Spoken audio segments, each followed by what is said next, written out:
Nosotros, ¿qué tipo de funciones veníamos viendo, chicos?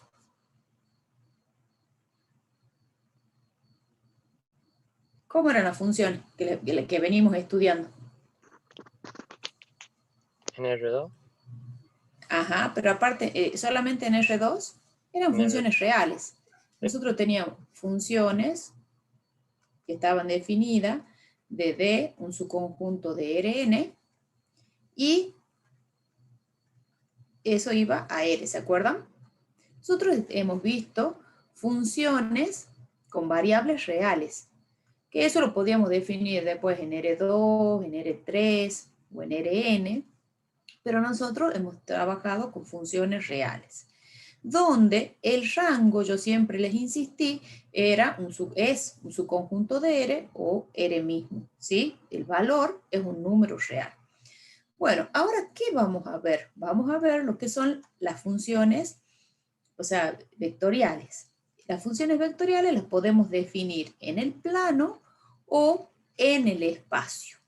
Una función de la forma R de t, fíjense que al usar la notación, fíjense cómo lo denotamos al R, eso es rayita que lleva nos indica de que es un vector.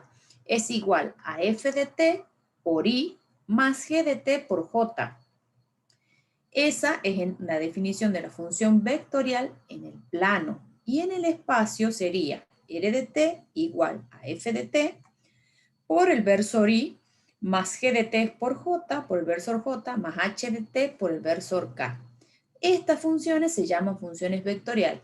En el plano está, o bien en el espacio, cuando tiene las tres componentes, donde las funciones f, g y h son funciones del parámetro t con valores reales.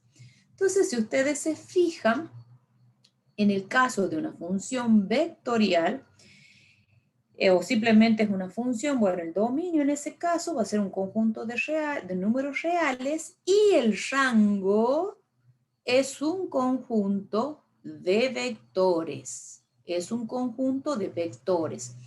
F, G y H se llaman funciones componentes. Cada una de esas funciones componentes son funciones reales. Miren, les doy un ejemplo. Les doy un ejemplo para que vean. R de t va a ser igual, puede ser 2 elevado a la t, versor i, más logaritmo neperiano de t, versor j, esa sería más, le pongamos t cuadrado sobre 3, versor k. ¿Sí? Entonces ahí ustedes están en presencia de una función vectorial en el espacio, donde las funciones componentes en este caso sería f de t igual a 2 elevado a la t. La función g de t, la otra componente, es logaritmo neperiano de t, y la función h de t, t al cuadrado, sobre 3. Si ustedes se fijan, cada una de las funciones componentes son funciones reales que dependen del parámetro t. Esta es f, esta es g y esta es h. Otra forma que también lo pueden tener, a esa r de t, la pueden tener escrito así también. Otra forma de escribir un vector, o sea, esta función vectorial 2 a la t, coma, logaritmo neperiano de t, coma, t al cubo, t cuadrado sobre 3. Es otra forma, sin los versores. Es otra notación, que eso lo tienen que haber visto en álgebra, ¿o no? ¿Lo vieron en álgebra? Sí, profe. Bueno, entonces, cuando ustedes particularizan, una vez que determinamos el dominio, nosotros podemos calcular un valor de la función en un determinado valor de t, y lo que obtenemos como resultado es un vector, a diferencia de las funciones reales que ustedes obtenían un valor en R. En cambio acá el rango, lo que van a obtener es un conjunto de vectores. ¿Estamos? Bueno. Vamos a ver cómo sacamos el dominio. ¿Cómo sacamos el dominio de una función vectorial? Para el dominio de la función vectorial R de t se considera la intersección de los dominios de las funciones componentes. Entonces, yo no les voy a desarrollar los ejemplos que tienen ahí, sino que ustedes eso los pueden mirar y les voy a considerar otro ejemplo. Voy a tomar otro ejemplo, ¿sí? Para que determinemos el dominio. Entonces, ustedes tienen la función vectorial R de t igual logaritmo neperiano de t, raíz cuadrada de 1 menos t, t cuadrado. Estos recuerden que también les pueden dar así, ustedes tienen que identificarlo. Esto es logaritmo neperiano de t versor i más raíz cuadrada de 1 menos t versor j más t cuadrado versor k. Entonces ahí son distintas formas de denotarlo al vector, ¿sí? A esa función vectorial. ¿Es una función vectorial? Pregunto. ¿En el plano o en el espacio? El ejemplo que estoy dando. En el espacio. En el espacio. Bueno, entonces, esta es nuestra f de t. Entonces, nuestra f de t es logaritmo neperiano de t. ¿Cuál es el dominio del logaritmo neperiano? ¿Cuál es el dominio de f? Que t sea mayor a 0. Entonces sería de 0 a infinito. ¿Vamos? Que t sea mayor que 0, tal cual dijo el compañero. G de t, la segunda función componente, es raíz cuadrada de 1 menos t. ¿Cuál es el dominio de esa función g? ¿Que t sea diferente de 1? No. No, De 0 a infinito los tomando el valores... 0. ¿0 infinito? ¿Desde menos infinito a 1? Ajá. ¿Y cómo ha sacado desde menos infinito a 1? Contame. Sí me gusta la respuesta que me has dado, pero quiero que me expliques un poquito para que también tus compañeros te Porque entiendan. cualquier otro valor se quedaría la raíz negativa, profe. Y Claro, eso es verdad. no. Quedaría raíz negativa. Claro, porque 1 menos t, para que esté definido, como está bajo el signo de una raíz, tiene que ser una cantidad mayor o igual que 0, para que esté bien definido. Y entonces nos queda 1 mayor o igual que t. O lo que es lo mismo, esto es lo mismo, decir t menor o igual que 1. Entonces, por eso el compañero me dijo, desde menos infinito hasta 1. ¿Bien? Por eso es que sale así el dominio. Bien, y h de t, la otra componente, este era g, este es h. Es una función polinómica, que es t cuadrado. ¿Cuál es el dominio de h? Es r, ¿no es así? Los reales. Bueno, entonces, para sacar el dominio de r, lo vamos a escribir acá, es la intersección del dominio de las funciones componentes. El dominio de f intersectado con el dominio de g, intersectado con el dominio de h. ¿Estamos? ¿Y qué nos va a dar si nosotros intersectamos? Estos son intervalos. El intervalo 0 infinito, menos infinito 1 y los reales. ¿Qué les va a dar? Saben trabajar con intervalos, ¿no? Sí. ¿Qué les da? De 0 a 1. Abierto en 0, cerrado en 1. Entonces, el parámetro t, para que esté definida la función vectorial, tiene que tomar un valor que esté en el intervalo 0, 1. Es un semiabierto o un semicerrado. Y de esa manera sacamos el dominio de la función vectorial. ¿Alguna duda? ¿Cómo lo hemos obtenido? No, profe. Bien, entonces ustedes tengan en cuenta que cuando tienen una función vectorial, entonces yo puedo calcular, por ejemplo, miren, ya que estamos, podríamos calcular R de un medio. R de un medio. ¿Qué tendríamos que hacer? Simplemente reemplazar el parámetro t por un medio. Y el un medio está en el intervalo 0,1. ¿No es así? O inclusive podría haber tomado Sí. 1 también. Bueno, entonces cuando nosotros lo reemplazamos, esto nos da logaritmo neperiano de un medio, versor i, más la raíz cuadrada de 1 menos 1/2, me queda raíz cuadrada de 1/2, versor J, más 1/2 al cuadrado, que es 1/4, versor K. Y entonces ustedes, si se fijan, que obtenemos un vector. ¿Se dan cuenta? Esa es la diferencia con las funciones a las cuales nosotros veníamos trabajando. Nosotros veníamos trabajando con funciones reales. El rango era un subconjunto de R. En cambio ahora nosotros, ¿qué obtenemos? Vamos a obtener vectores. ¿Sí? Es un conjunto de vectores el rango. ¿Alguna duda?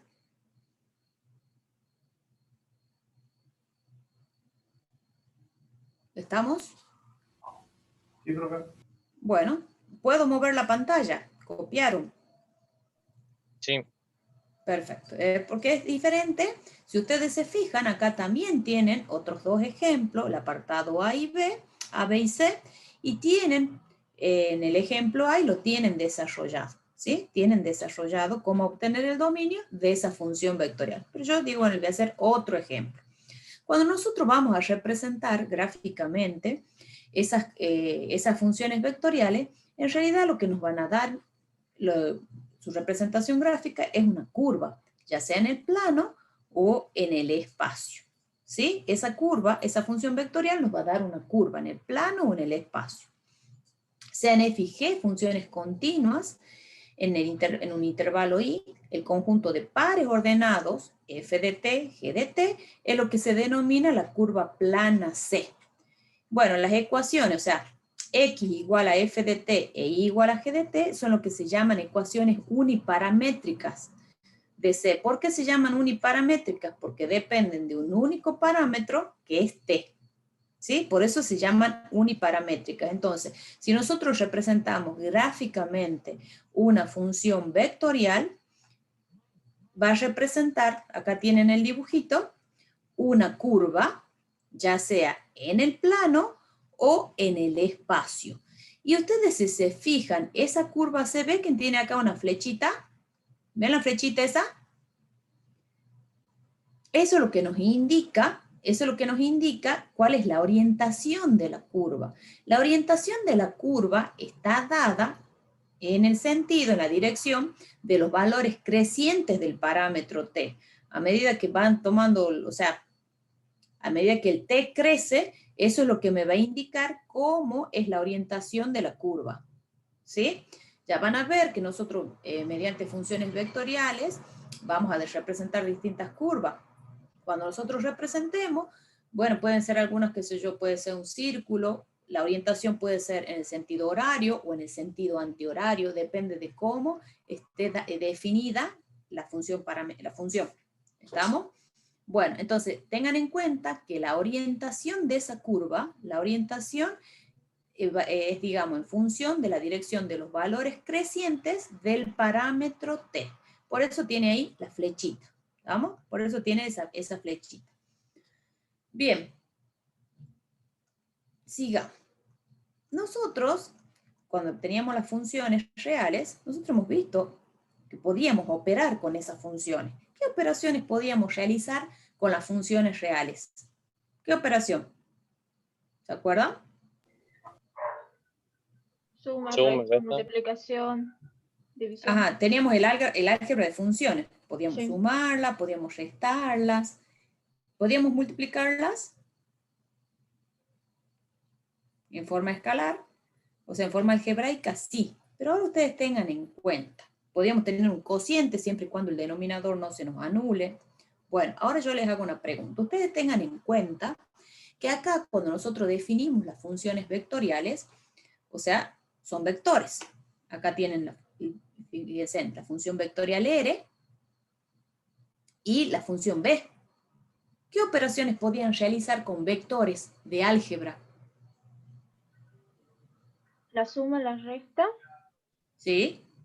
La suman, ustedes fíjense en que cuando suman componente a componente, o sea, los versores que corresponden con I, los versores que corresponden de J, ¿ven? Lo mismo para la resta. ¿Qué Y más podían hacer? la multiplicación por un escalar. La multiplicación por un escalar. ¿Qué más? ¿Había alguna otra operación? ¿Y la multiplicación entre vectores se lo puede consultar? ¿No se acuerdan de alguna otra operación cuando tenían vectores? Producto vectorial. ¿Cómo? Algo estoy escuchando, pero pasa que se le corta al compañero. Producto vectorial. Producto escalar y producto vectorial, ¿no se acuerdan de eso? Sí. Ah, bien, perfecto. Bueno, entonces todas, por supuesto, siempre y cuando estén definidas las operaciones, ¿no? Siempre y cuando lo podamos realizar. Bueno, con estas funciones, nosotros vamos a poder calcular el límite, vamos a poder analizar la continuidad, vamos a poder calcular sus derivadas, calcular una integral indefinida, una integral definida, y tienen varias aplicaciones, ¿sí? Y así como también tiene una interpretación geométrica la derivada. Bueno, ¿cómo calculamos el límite de una función vectorial? Bueno, sea R una función vectorial tal que R es igual a f de t por i más g de t versus j. Entonces, por definición, el límite de t tendiendo a de la función vectorial R de t es igual al límite de t tendiendo a de f de t versus i más el límite de t tendiendo a de g de t versus j. ¿Qué me dice la definición? ¿Calculan el límite de quién? Cuando calculan el límite. De cada una de las funciones componentes. Exactamente, el límite de cada una de las funciones componentes, siempre y cuando, que es lo que aclara ahí, existan los límites de las funciones f y g cuando t tiende a. Si ese es en el caso cuando la función está definida en el plano, y si está definida en el espacio, vamos a agregar una tercera componente. Sea R de t una función vectorial tal que R de t es igual a f de t versor i más g de t versor j más h de t versor k. Entonces el límite cuando t tiende a de R de t es igual al límite de t tendiendo a de f de t versor i más el límite de t tendiendo a de g de t versor j, más el límite de t tendiendo a de h de t versor k, siempre y cuando existan los límites de las funciones f, g y h. Esa es la definición. Entonces, si nosotros tenemos que calcular el límite de una función vectorial, lo que vamos a hacer es calcular el límite de cada una de sus funciones componentes.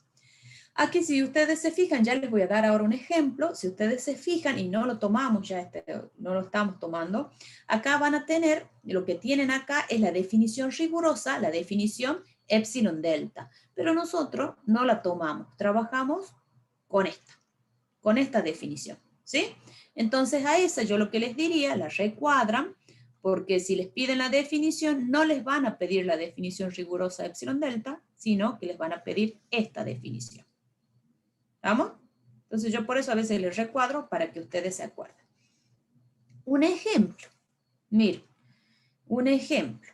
Por ejemplo, le pueden decir, calcule el límite de, y ahí les pongo el ejemplo, ya que estamos con límite, calcule el límite de t tendiendo a 2, de la función vectorial r de t, donde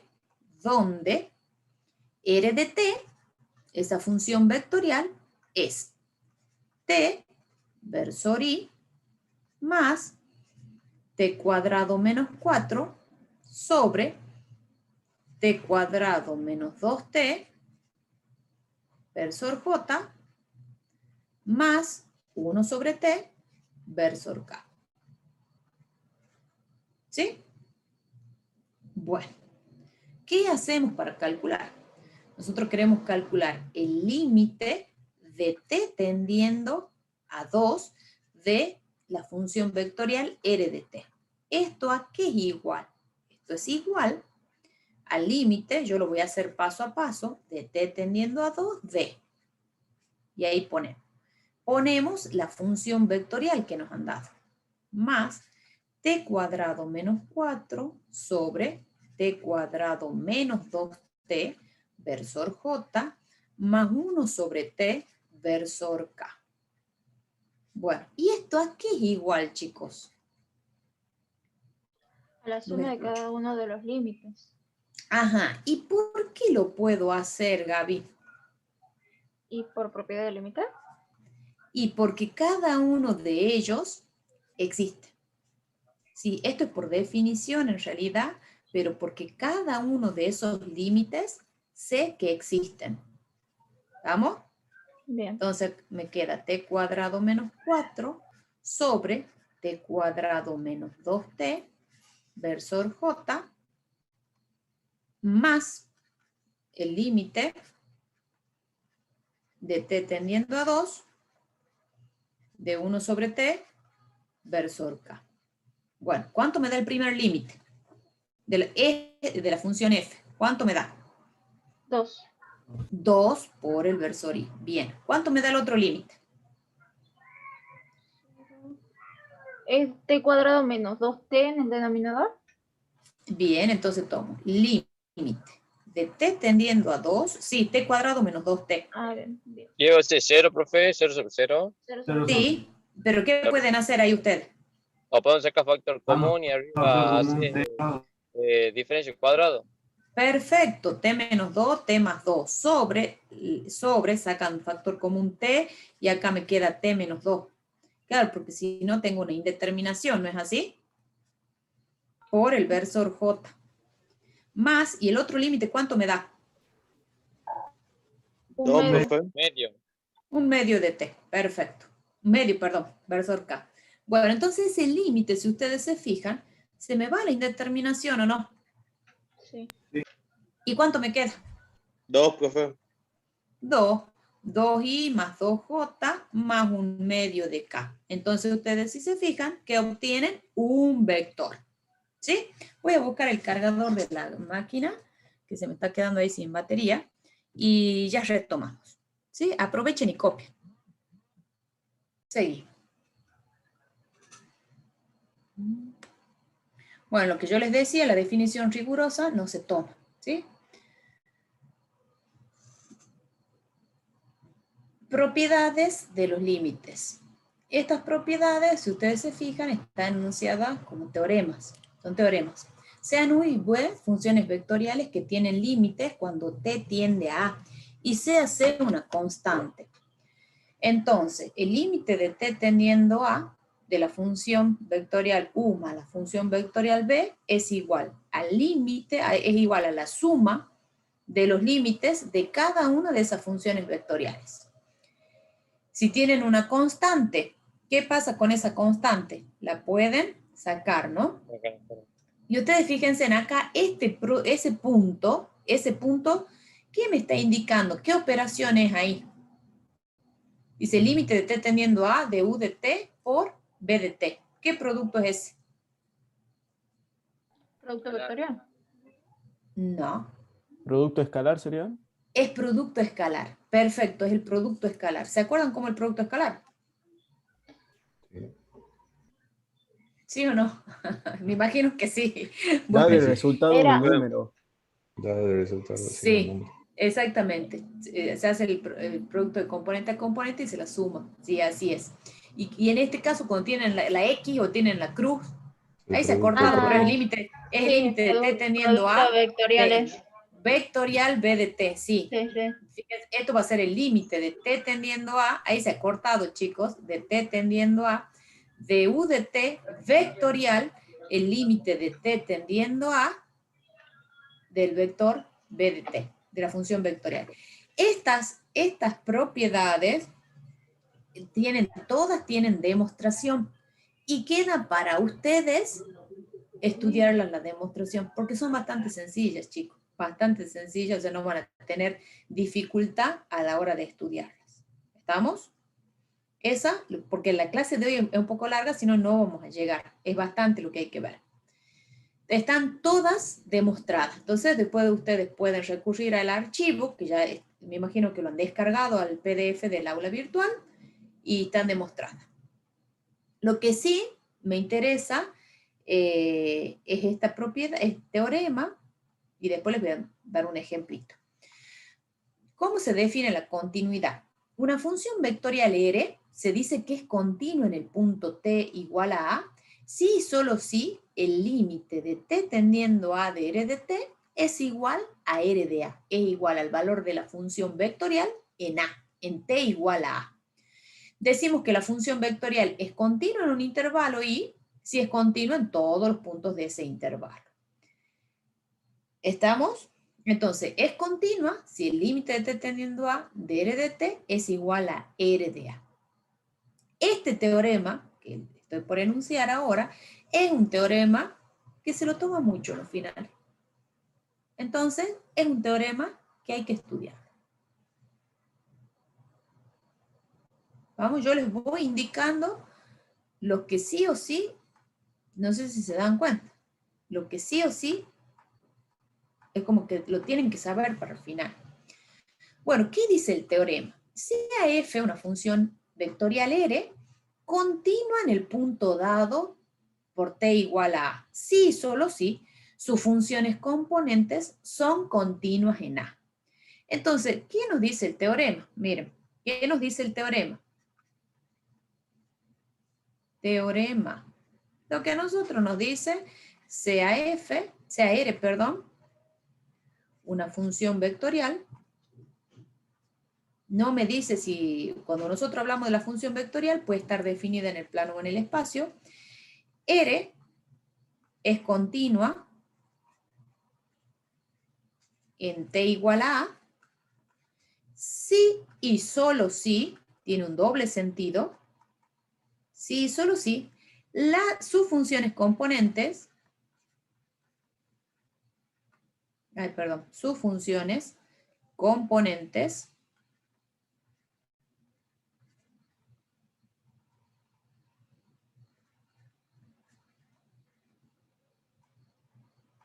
son continuas en t igual a. ¿Sí? Entonces, esto, para hacer la demostración, tiene dos sentidos, porque esto es un sí, solo sí. Si bien la demostración está hecha, pero nos sugiere la profesora que siempre le hagamos esta demostración. Que esta demostración de este teorema es un teorema que se lo toma mucho, ¿sí? En el final. En este sentido, ¿cómo sería el enunciado del teorema? El teorema dice, R es continua en t igual a a, entonces sus funciones componentes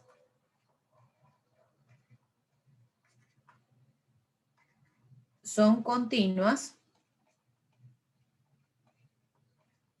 en t igual a. Bueno, lo primero que vamos a hacer, o sea, ¿cuál es la hipótesis, chicos? Pregunto, ¿cuál es la hipótesis? ¿Cuál es la hipótesis? F es continua en t igual a R. R. Bueno, entonces nosotros vamos a definir R. La demostración está definida está dada en el plano. Sea R igual a f de t versor i más g de t versor j. ¿Sí? Entonces, nosotros sabemos por hipótesis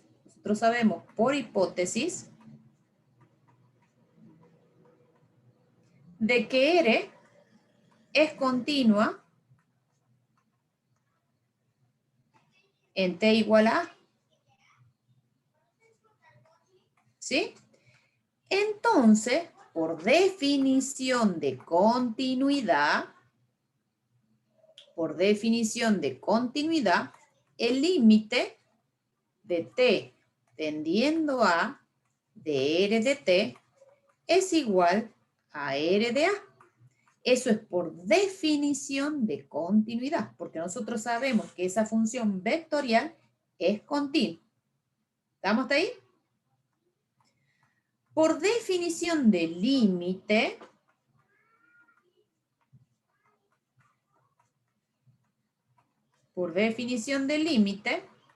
el límite de t tendiendo a de la función vectorial es igual al límite de t tendiendo a de f de t versor i más el límite de t tendiendo a de la función g de t. ¿No es así? Era el límite de cada una de esas funciones componentes, porque existía el límite de cada una de esas funciones componentes. ¿Sí? ¿Estamos hasta ahí? Sí. Bueno, y por ser R continua en A, el límite de t tendiendo a de R de t es igual a f de A versor I más g de A versor J. ¿Estamos hasta ahí? Por igualdad, si ustedes si quieren le llamamos a esta igualdad, le llamamos 1 y a esta le llamamos 2. Si ustedes se fijan, ¿qué tienen? En 1 tienen un vector y en 2 tienen otro vector. Entonces, por igualdad de vectores,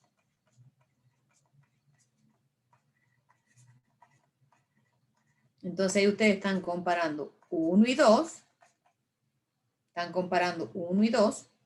Entonces, ¿qué tenemos? Que el límite de t tendiendo a de f de t es igual a f de a. Y el límite de t tendiendo a de g de t es igual a g de a. ¿Y qué hemos demostrado ahí? Que f y g son continuas, ¿no? Claro, por lo tanto, f y g son funciones continuas en A. ¿Alguna duda?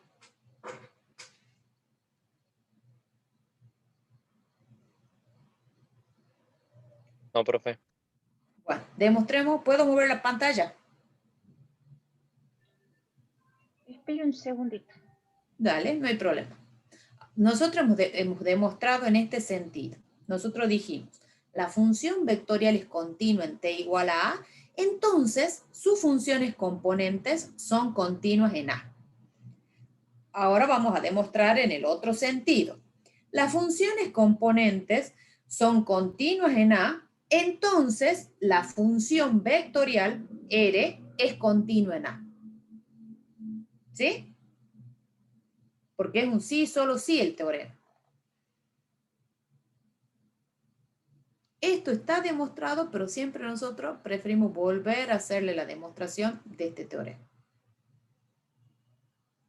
Porque por ahí es como que lo terminan de entender más.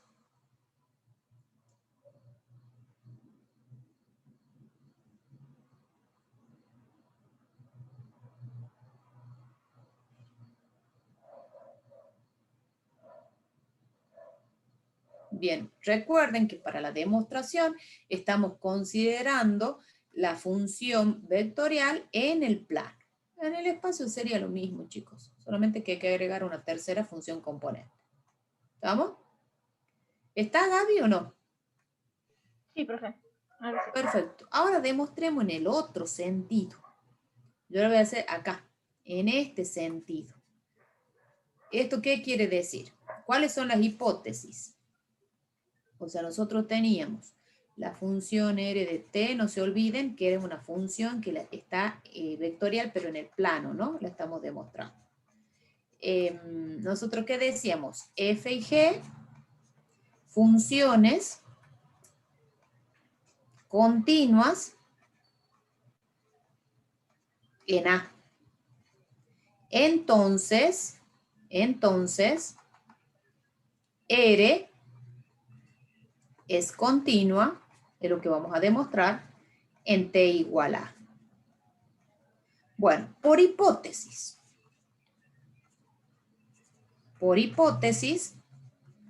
F y G son continuas en A. Entonces, por definición de continuidad, el límite de t tendiendo a de f de t es igual a f de a. Y el límite, a ver si quieren poner, y el límite de t tendiendo a de la función g de t es igual a g de a. ¿Sí? Por definición de continuidad. Ahora, por definición de límite de la función vectorial, el límite de t tendiendo a de r de t es igual al límite de t tendiendo a de f de t versor i más el límite de t tendiendo a de g de t versor j. ¿Y esos límites existen? ¿Esos límites existen? ¿Cada uno de ellos existen? ¿De las funciones componentes? Sí, profe. Sí. Sí. ¿Por qué? Porque son funciones continuas. Entonces esto es f de a versor i más g de a versor j. ¿Por qué? Porque f y g son funciones continuas, por hipótesis. Y esto no es otra cosa que r de a, por cómo estaba definida la función vectorial. Entonces acaban de probar que el límite de t tendiendo a de la función vectorial r de t es igual a r de a. Y entonces, ¿qué acaban de probar?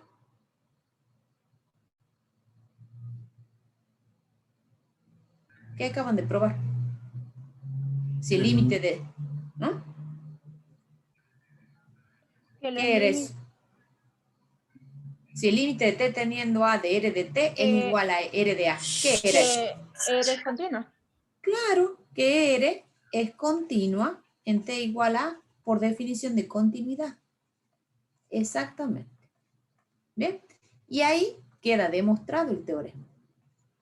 Este es un teorema que se toma mucho en los finales.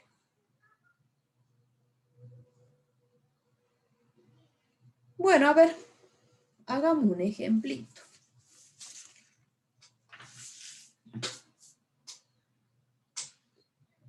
Vamos a hacer un ejemplito cuando ustedes me den el OK.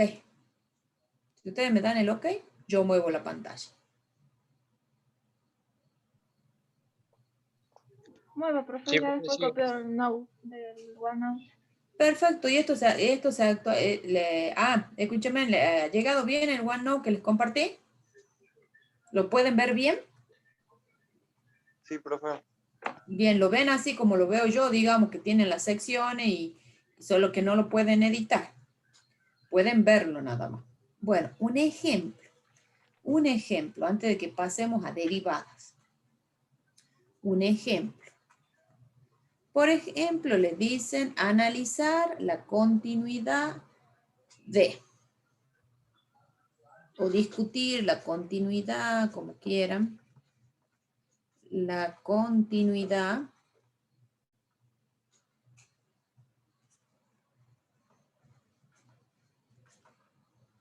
en t igual a 3 y t igual a 0. Bueno, ¿de quién? De la función vectorial r de t igual a 2 por e elevado a la menos t versor i más e a la menos t versor j más logaritmo neperiano de t menos 1 versor k. Bueno, ¿qué hacemos para analizar la continuidad en t igual a 3? ¿Qué hacemos, chicos?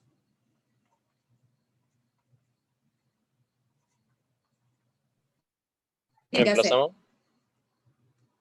Tienen que calcular, ¿qué decía? ¿Cómo decía la definición? Calcular que El si existe la función en límite, T.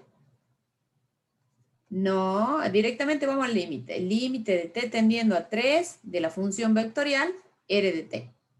Bueno, ¿y eso aquí es igual? ¿R de A, profe? Sí. ¿Le va a dar igual o no? Esto, ustedes díctenme. R igual a 3. ¿A qué? ¿Cómo? R igual a 3, el límite es Sí, pero yo, o sea, ¿podrían ya dictarme el resultado o no? ¿Se animan?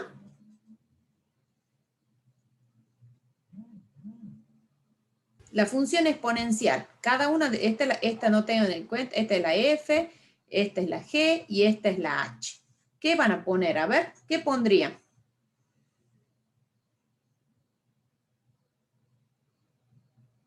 Yo ya no quiero 2 calcular por e elevado a la menos 3. Eso, perfecto. Versor Versor i, i más sí, e más, elevado a la sí, menos 3.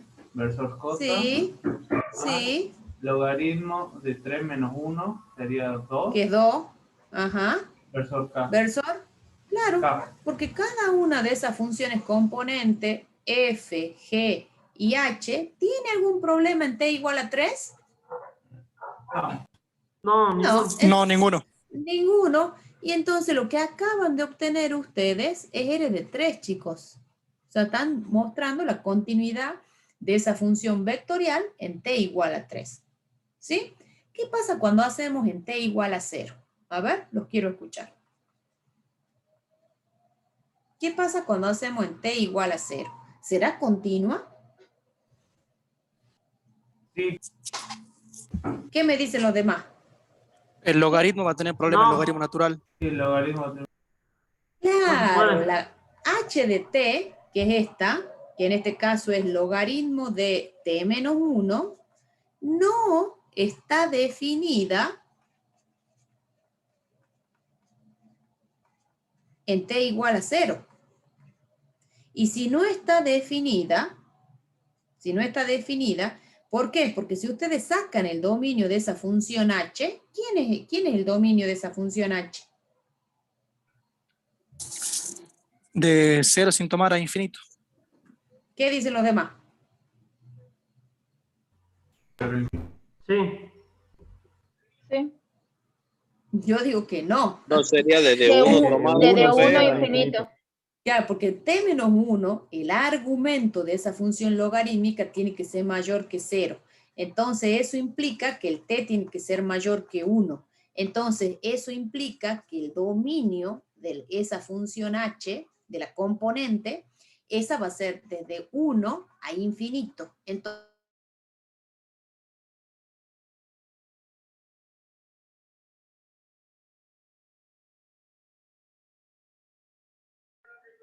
¿Se me cortó a mí o ¿Se la cortó? Sí. Sí, la profe. Sí, se cortó. Sí, profe.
hola chicos, ¿me escuchan?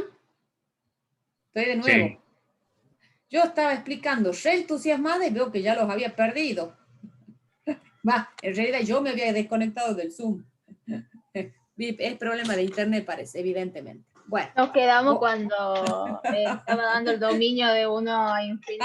Bueno, entonces, el hecho de que yo digo que el dominio es de 1 a infinito, eso significa, por eso yo cuando digo no está definida en t igual a 0, eso significa de que el 0 no pertenece al dominio. Por eso lo hice que sacaran el dominio. ¿Ven? No está en el dominio.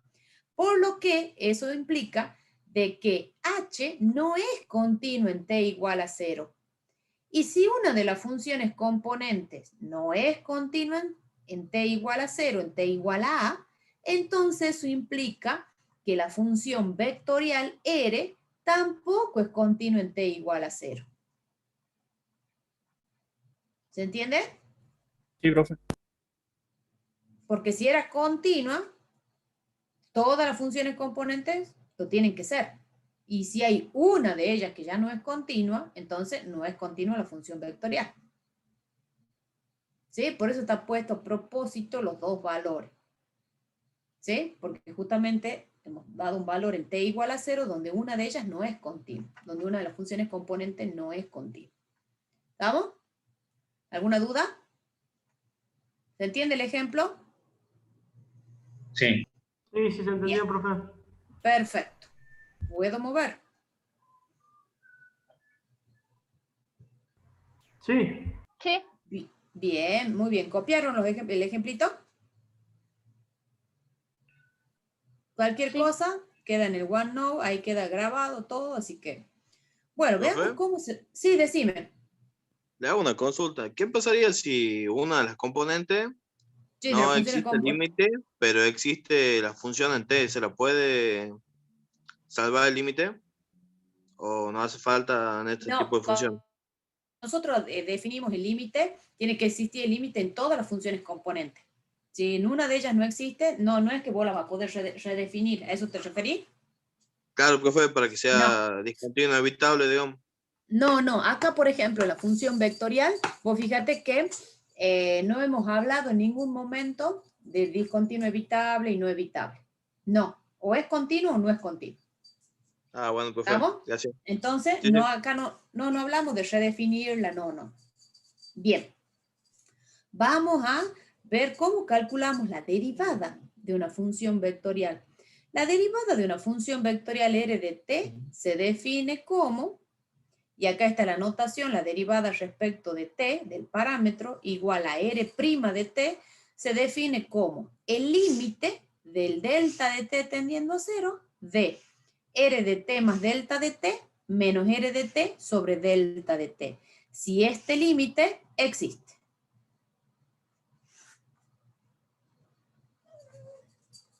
¿No les hace acordar a algo eso? ¿Nada? ¿De análisis 1? ¿Nada? Sí, era para Fundamental. Es la definición, es como la la definición del límite, pero más simplificada. de derivada de cualquier función, ¿o no? De derivada, sí. Claro, que ustedes ponían el límite de delta de x tendiendo a 0, de f de x más delta de x. ¿Se acuerdan de eso? Solamente que ahora la función no es una función escalar, no es una función real, sino que es una función vectorial. Decimos que la función vectorial es derivable en un intervalo abierto y si existe R' de A para todo A perteneciente a ese intervalo abierto. ¿Sí? Bueno, veamos, esa es la definición. Veamos cómo lo vamos a calcular. En realidad, ¿cómo lo vamos a calcular? Si ustedes tienen una función vectorial definida en el plano R de t igual a f de ti más g de t versor j, donde f y g son derivables en t, entonces R' de t es igual a f' de t versor i más g' de t versor j.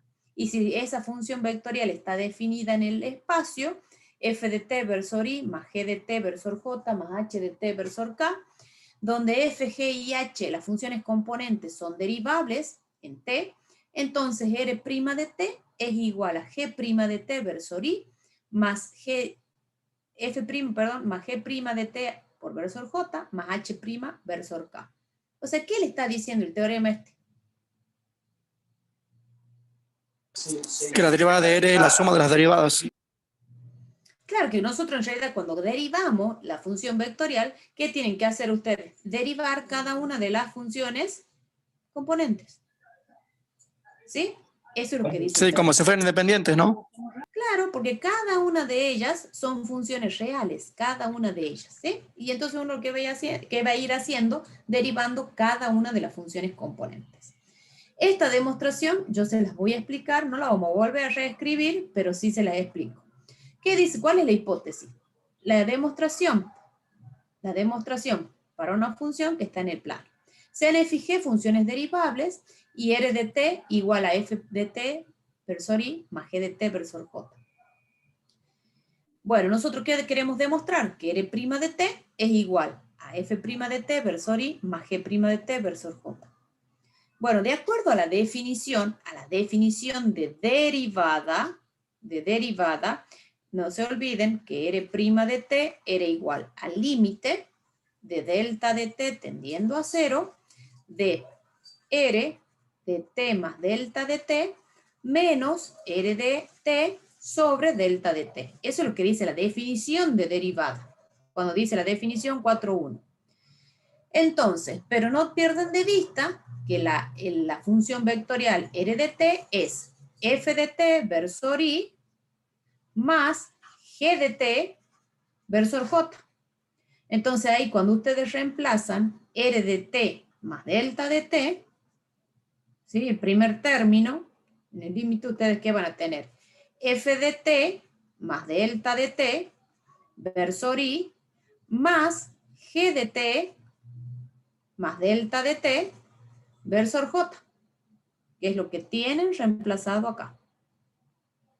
¿Ven? Eso es r de t más delta de t. Menos r de t, lo que tienen acá es r de t. Luego, ¿qué se hace?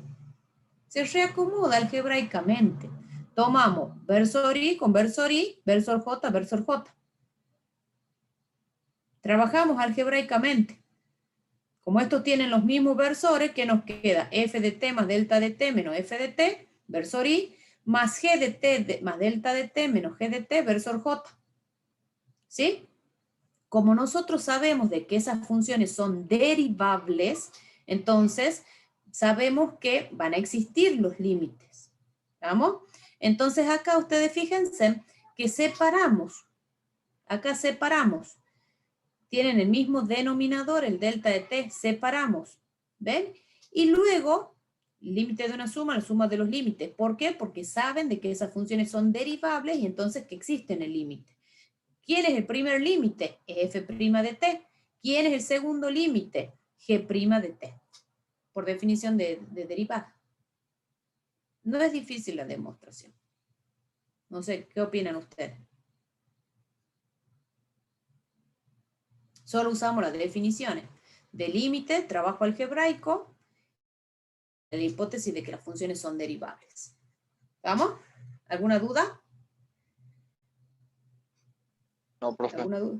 No. Perfecto. No, profe. Bueno, veamos a ver un ejemplo. Miren, ya que está.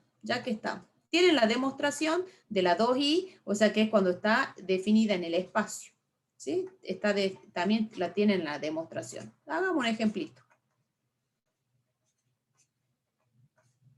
Miren, dice hallar la derivada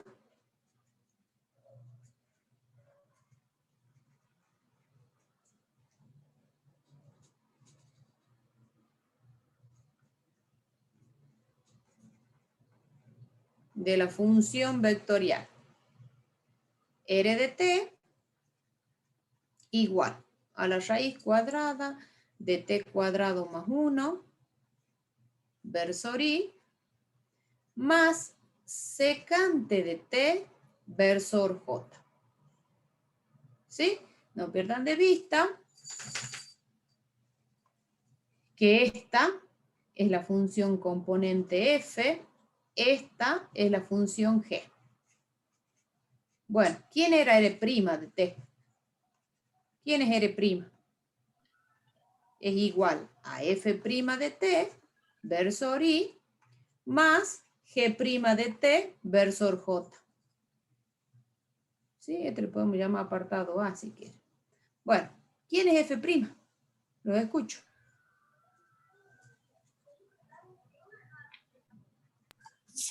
Un medio de t al cuadrado más 1. ¿Cómo? Un medio de t cuadrado más 1 elevado a la menos un medio.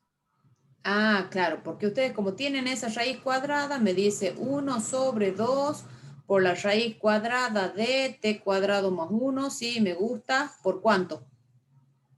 2t. Por 2t. Por 2t. Entonces acá si quieren ponemos por 2t versori. Ya lo vamos a reacomodar. Más, perfecto. ¿Cuánto es la derivada de la secante? Secante por tangente, ¿no era? Sí, así es. Secante de t por tangente de t versor j. Entonces, r' de t nos ha quedado igual a, los dos se simplifican, sobre la raíz cuadrada de t cuadrado más 1 versor i más secante de t por tangente de t versor j. Y ya me fijo qué me dicen en el chat. Bueno, no hay problema, Miguel. ¿Qué tenés problema de internet vos, Miguel? Porque te ha costado conectarte un poquito, ¿puede ser? Bueno, y esa es la derivada. ¿Quieren que hagamos otro ejemplito? Sencillo. Este práctico es fácil, chicos. Es bastante fácil. Vamos al apartado B. En el apartado B tienen, por ejemplo, en este caso la función vectorial es t al cubo versor i más e a la t, de fea que me ha salido esa e a la t versor j. Bueno, ¿me quieren dictar ya directamente quién es r' de t? ¿Se animan? 3t al cuadrado versor i. 3t al cuadrado. Versor i, perfecto. Más E a la t. e a la t versor j. Y ahí tienen la función vectorial, o sea, la derivada de esa función vectorial. ¿Qué obtienen? Un nuevo vector. Bien, ¿alguna duda? Bueno, Profe, entonces usted... no, Sí, Una sí, decime. consulta. Sí, ¿Lo dejamos como vector siempre ahí, digamos, cuando llegamos a la... siempre, porque ustedes cuando tienen una función vectorial, ¿qué obtienen en el rango? Que es lo primero que yo les dije. ¿Una familia de quién? Un vector. De vectores, claro, es una familia de vectores. ¿Estamos? Sí, queda expresado así, chicos. Es un vector. Bien, Va a muchas quedar- gracias. Ahora sí. Va a quedar expresado así, donde cada una de esas funciones componentes de esa función vectorial son funciones escalares, lo que son las funciones reales. Las funciones reales son funciones escalares, se llaman así. Esto después lo vamos a retomar también a funciones escalares y vectoriales, lo vamos a volver a tomar. Lo vamos a volver a retomar más adelante. Bueno, ¿podemos seguir? Por ejemplo, Sí. esto se aplica cuando hay el movimiento de una partícula respecto del tiempo. Bueno, lo que uno usa en realidad es una función vectorial. Eso es lo que uno está usando. Bueno, acá tienen la definición, tienen la demostración, tienen varios ejercicios acá, si quieren seguir practicando, y tenemos, por supuesto, las propiedades de las derivadas. ¿Qué dicen las propiedades? Y ahí es donde ustedes tienen que tener bien en cuenta cómo, o sea, cuándo es una función escalar y cuándo es vectorial. CNR y U, funciones vectoriales, y CAF, una función real, y C, un escalar, un número. Entonces se cumple que la derivada respecto de C, de T, de C por la función vectorial R de T es igual a C por la derivada de R' de T, por la derivada de esa función vectorial. La derivada respecto de T, de R de T más menos U de T es igual a R' de T más menos U' de T. Es parecido a lo que ya veníamos, a lo que ya sabíamos, ¿o no? La derivada es una suma de las derivadas. Aquí, ustedes fíjense en la propiedad C. Tienen la derivada respecto de T, de F de T por R de T. ¿Qué tipo de producto es? Fíjense, quiero que diferencien entre el C Escalar. y el D. Voy de nuevo. Vectorial. No, vectorial, el D escalar. El D es escalar, porque tienen el punto. ¿Ves que ahí se nota el Sí. puntito? Bueno, ese es escalar. Bueno, acá, cuando ustedes tienen en el apartado C, es lo que sería el producto algebraico. El producto algebraico, miren, supongamos que nuestra f de t, para que se den una idea, fuese t al cuadrado, y nuestra r de t sea 2t al cubo versor i, más logaritmo de t versor j. Si ustedes hacen f de t por r de t, es el producto algebraico. Van a multiplicar esa función t cuadrado por esa función vectorial. ¿Y qué van a obtener? Como resultado, una función vectorial. ¿Estamos? Pero no acá, tengan en cuenta, perdón, no lo quiero escribir el punto, no es producto escalar, es producto algebraico. Es un producto algebraico, a diferencia del apartado D, que ahí ustedes sí tienen producto escalar, porque tienen vectores, funciones vectoriales, mientras que en el apartado C tienen una función escalar, una función real que es f, y la función r que es una función vectorial. Ahí tienen que distinguir la diferencia, por eso no se pone ningún punto, no se pone nada, ¿ven? En el apartado E tienen el producto como vectorial, ¿sí? Claro, y ustedes si se fijan en las derivadas es, miren, la derivada de f respecto de t por la r sin derivar, más la f sin derivar por la derivada de r de t, que es lo mismo que la regla del producto de derivación. Lo mismo ocurre para cuando tienen el producto vectorial, escalar, perdón. Ahí tienen, ven que se marca el puntito, se lo marca el puntito. Es para que lo distingan cuándo es producto escalar y cuándo no. El del apartado C es un producto algebraico. En el E, y después, por ejemplo, si tenemos la derivada respecto de t de r de f de t, es como si tuviesen una función compuesta. Es la derivada de r de r' de f de t por f' de t, por la derivada del argumento. Y si tienen r por r, o sea, producto escalar, y ese producto escalar me da igual a una constante, entonces r por r', escalar r' va a ser igual a 0. ¿Sí? Bueno, quiero que estudien, digamos, los teoremas. Quiero que estudien las propiedades. A ver, quiero ver si están demostradas. Están demostradas. Van a quedar para ustedes. A ver. Bueno, vamos a ver cómo se calcula la integral indefinida de una función vectorial. Sea r de t una función definida como f de t versor i más g de t versor j, una función vectorial definida en el plano. Entonces, donde f y g son funciones componentes que son continuos en el intervalo cerrado AB. Entonces, nosotros para calcular una integral indefinida o la primitiva de esa función vectorial r, ¿cómo se calcula? La integral indefinida de r de t, eso va a ser igual a la integral de la función de f de t versor i más la integral de g de t versor j. Esta es la parte que a mí me interesa.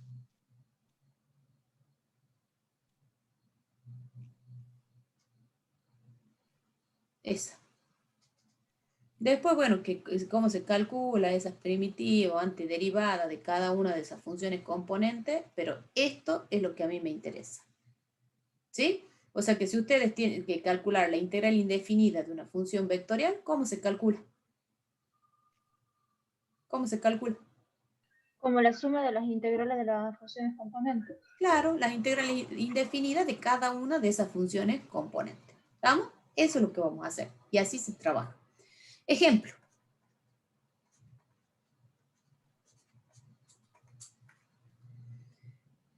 Por ejemplo, tienen que resolver la... acá, esperen, déjenme ver una cosita. Si está definida en el espacio... No, bueno, acá creo que es el 3i. Sí, es el 3i. Pero está un poquito más abajo el ejemplo. Pero para que ustedes sepan de dónde lo he sacado. Tienen que calcular la integral de r de t de esta función. Que en este caso, la r de t es seno de t versor i más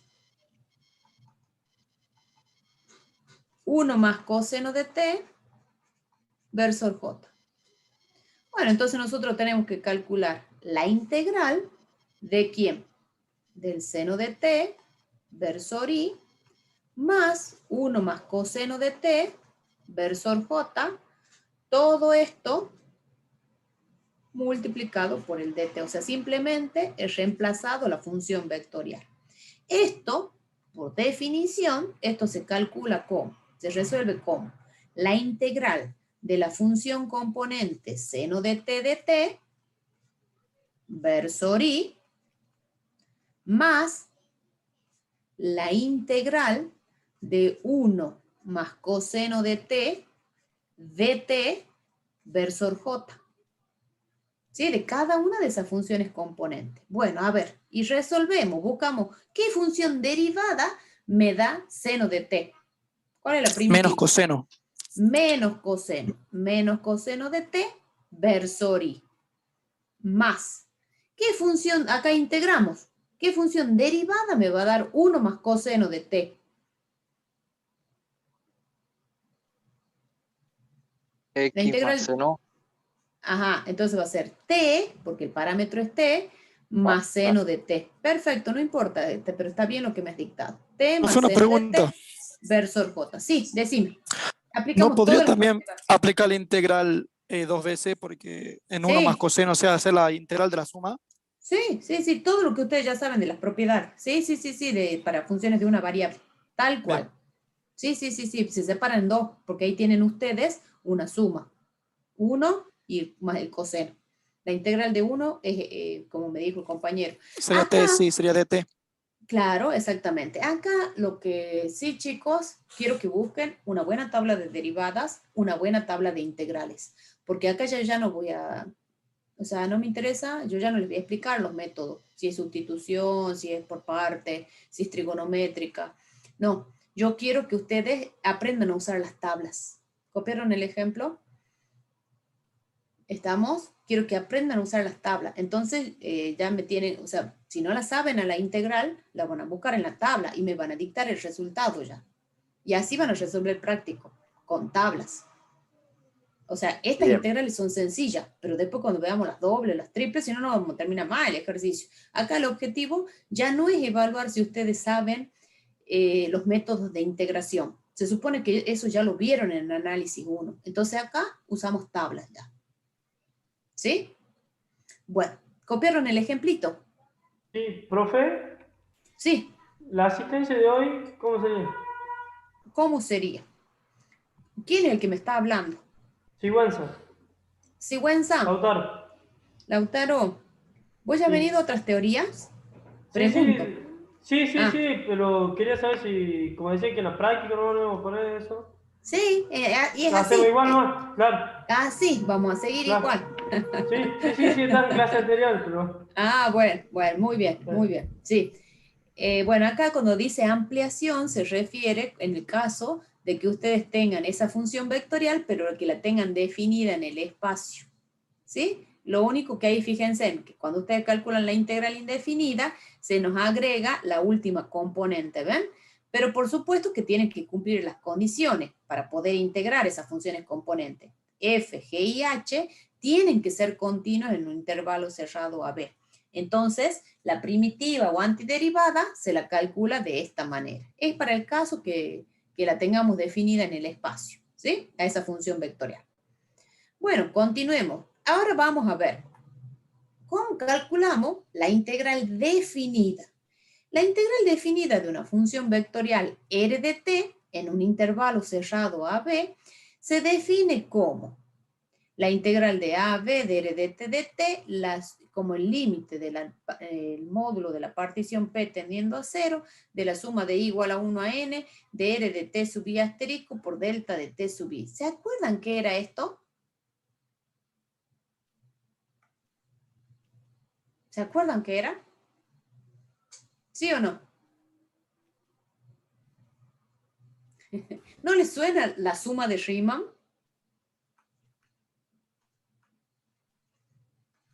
¿No les suena la suma de Riemann? Eso era, profe, para saber el área bajo la curva.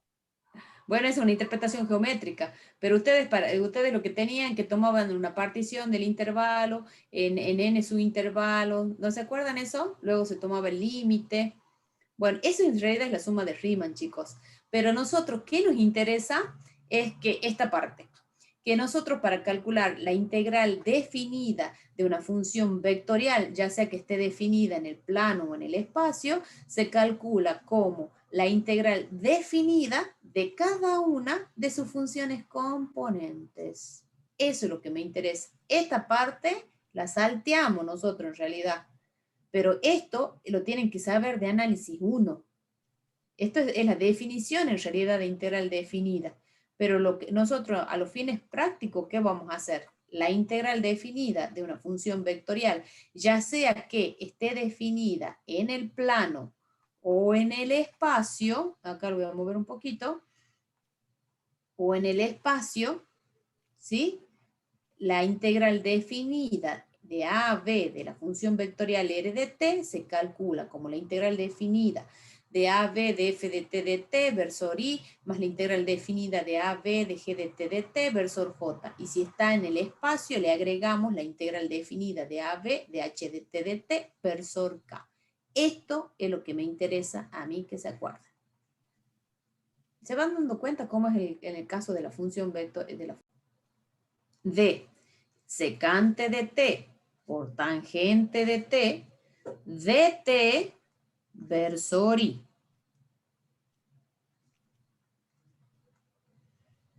Más la integral de 0 a pi sobre 3 de tangente de t versor j de t, más la integral de 0 a pi sobre 3 de 2 seno de t por coseno de t, dt, versor k, acá hice algo más. Acá puse el revés. Esto es dt, versor j, y acá es dt, versor k. Bueno, entonces hay que resolver cada una de esas integrales. ¿Estamos? Bueno, ¿quién era la integral de secante de t por tangente de t? ¿Qué función derivada me da secante por tangente? Secante, puede ser. Exactamente, secante de t, y acá aplicamos la regla de Barrow, ¿entre qué valores? Entre 0 y pi sobre 3. Versor i.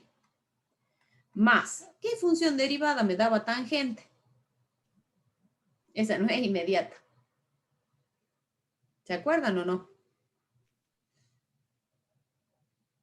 Bueno, esta en realidad, si ustedes resuelven, tendrían que resolver la indefinida. Tienen que resolver la tangente de t por dt.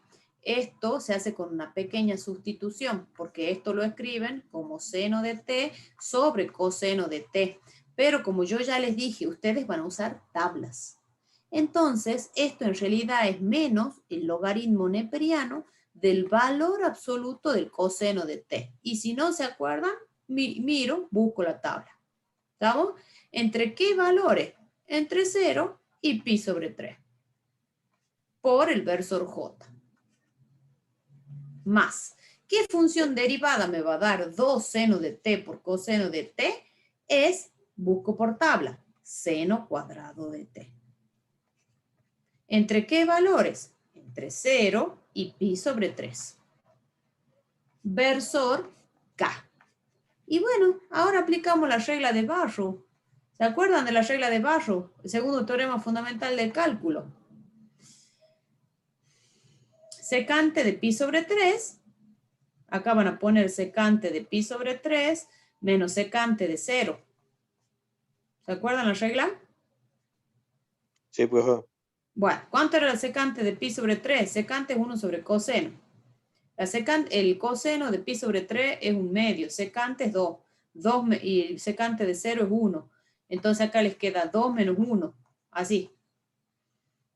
Acá como yo ya lo tengo resuelto, en realidad esto les va a quedar menos el logaritmo neperiano del valor absoluto del coseno de pi sobre 3. por el versor j. El coseno de 0 es 1 y el logaritmo de 1 es 0. ¿Estamos?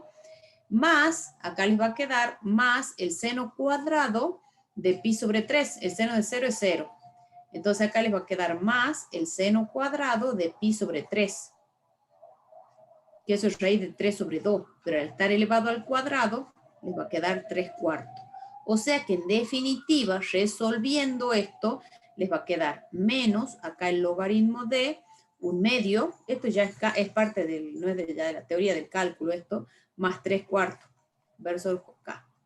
O sea que, esto es versor, la rayita, la flechita. Entonces acá les queda I menos logaritmo neperiano de 1/2, versor J, más 3/4 de K. Y ahí tienen el vector. ¿Qué obtienen? Un vector. ¿Sí? Mucho cuidado cuando trabajemos con funciones vectoriales.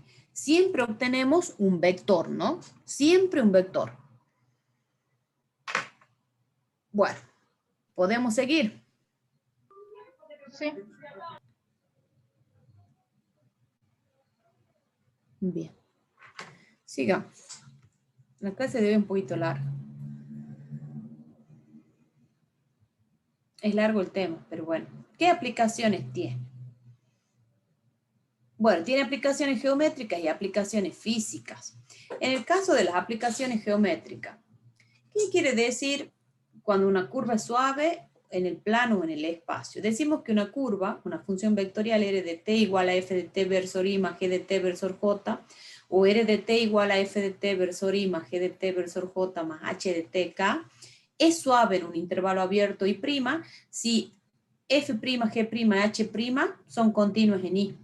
Y además, R' de t es distinto del vector nulo. Ahí fíjense en que el 0 no es un 0, está con negrita, porque eso se refiere a que es un vector, que es distinto del vector nulo, para todo valor de t en el intervalo. Una curva suave quiere decir que no tiene picos, chicos.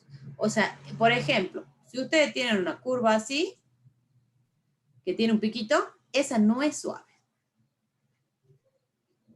Esa no es una curva suave. Si tienen otra así, esa tampoco es suave. Pero, por ejemplo, si la curva hace así, esa sí es suave. Eso es lo que dice la definición. ¿Sí? Que no tiene piquito. Si tiene ese piquito, entonces no me sirve. No es suave. Bueno, ¿cómo se calcula la longitud de arco de una curva? Se hace una curva suave, o sea que no tiene esos piquitos, dado por x de r de t igual a x de t versor i más i de t versor j, está dado en función de las coordenadas x e y, a diferencia de f y g, ¿ven? Está dado en función de coordenadas. En un intervalo cerrado AB, la longitud de arco de C sobre ese intervalo se calcula como la integral definida de A a B del módulo de R' de T. ¿Quién es R'? Esto es un vector, no se olviden. ¿Quién es R'? Entonces, ¿cómo se va a calcular ese módulo? La raíz cuadrada de x' de t al cuadrado más y' de t al cuadrado. ¿Sí? Bajo el signo de esa raíz por dt, porque no se olviden de que estamos calculando el módulo de ese vector, donde el R' es x' de t, versor i más y' de t, versor j. Y a esto se llama, esto que tienen acá en realidad es el ds, que es el diferencial de la longitud de arco. Esto se lo llama ds.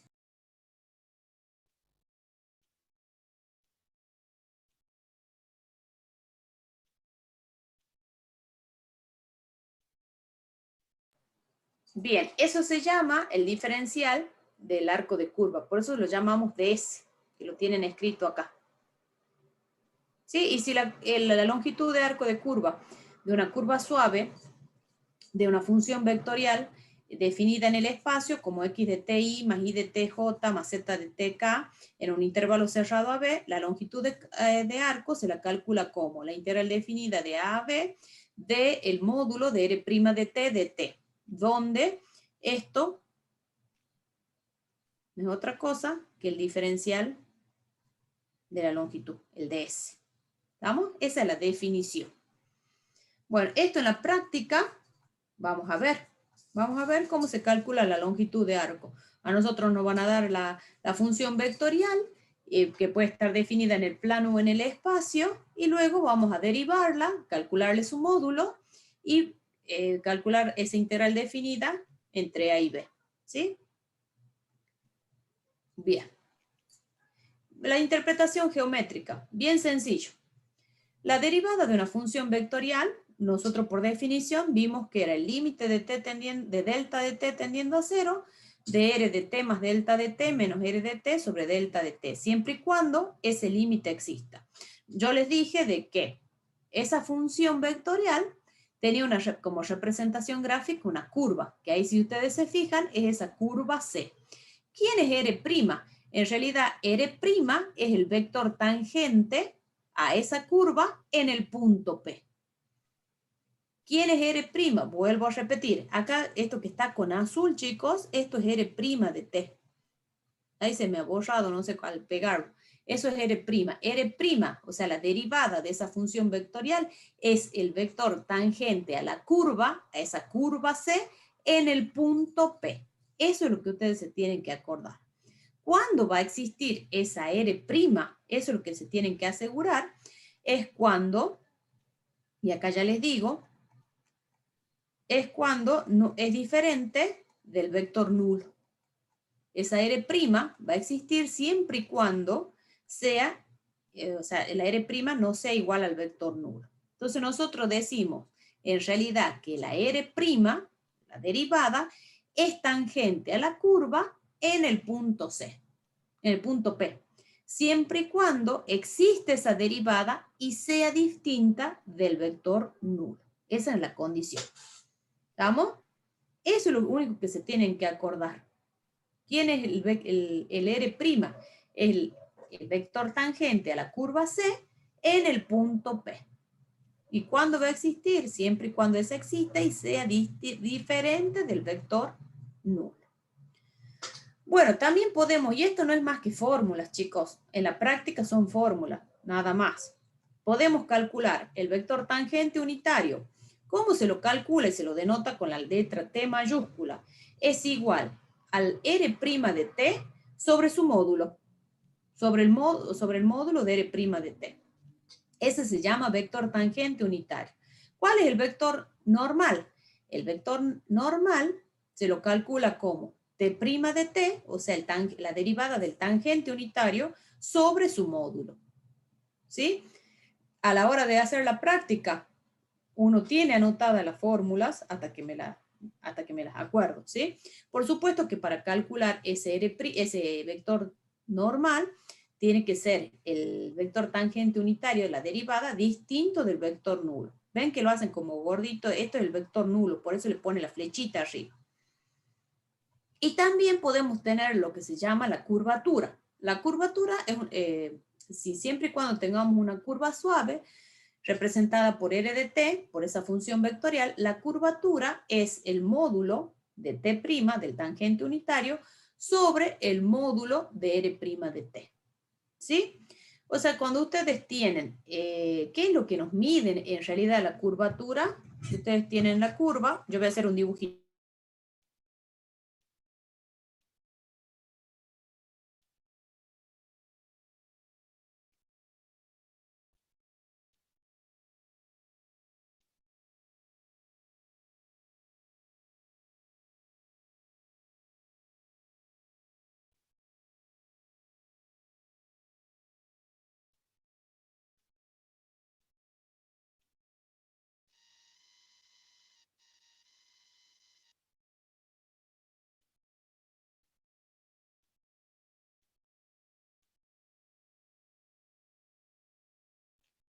Bueno, en realidad, ¿qué mide la curvatura, chicos?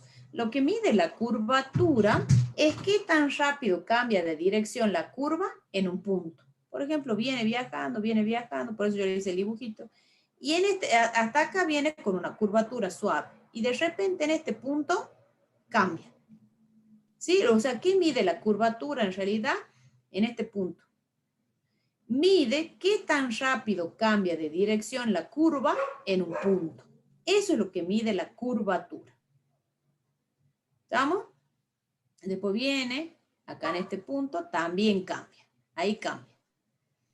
Bueno, ¿qué aplicaciones físicas tenemos? Si ustedes tienen la función vectorial de la forma x de t versor y más y de t versor j, o sea, dado con las componentes. La función es componente que está dado con las coordenadas. El vector velocidad. ¿Quién va a ser la velocidad, chicos? Y esto ya lo han visto en física. ¿Quién va a ser la velocidad? La derivada de quién? De esa función vectorial. O sea que la velocidad no es otra cosa que R' de t. ¿Que cómo se calculaba? X' de t versor y más y' de t versor j.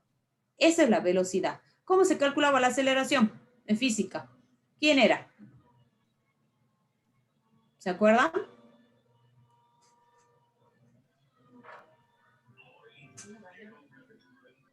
¿Cómo se calculaba la aceleración?